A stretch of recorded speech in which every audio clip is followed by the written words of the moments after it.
There were several key arguments between Yudel and Max Weinreich. The first one was about the scope of the dictionary.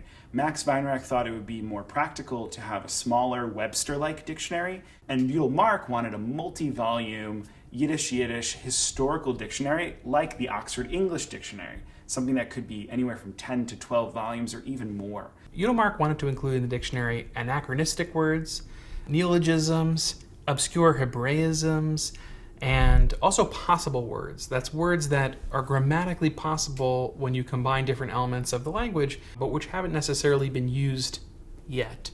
Another key point of contention was the Stummer Aleph, the silent Aleph. Max Weinreich was really a proponent of YIVO's standardized spelling rules, which had been codified in the 1930s in Vilna. On the other hand, Yudel had a few little things that he wanted to tweak. He thought this dictionary is the perfect time to fix the little issues with the spelling rules that YIVO had codified. These are tiny minutiae. It's like the difference between color in American and British English. That's kind of the scope of the differences between their spelling. They're really small, and yet that extra silent letter, which in Yiddish was the silent aleph, made all of the difference.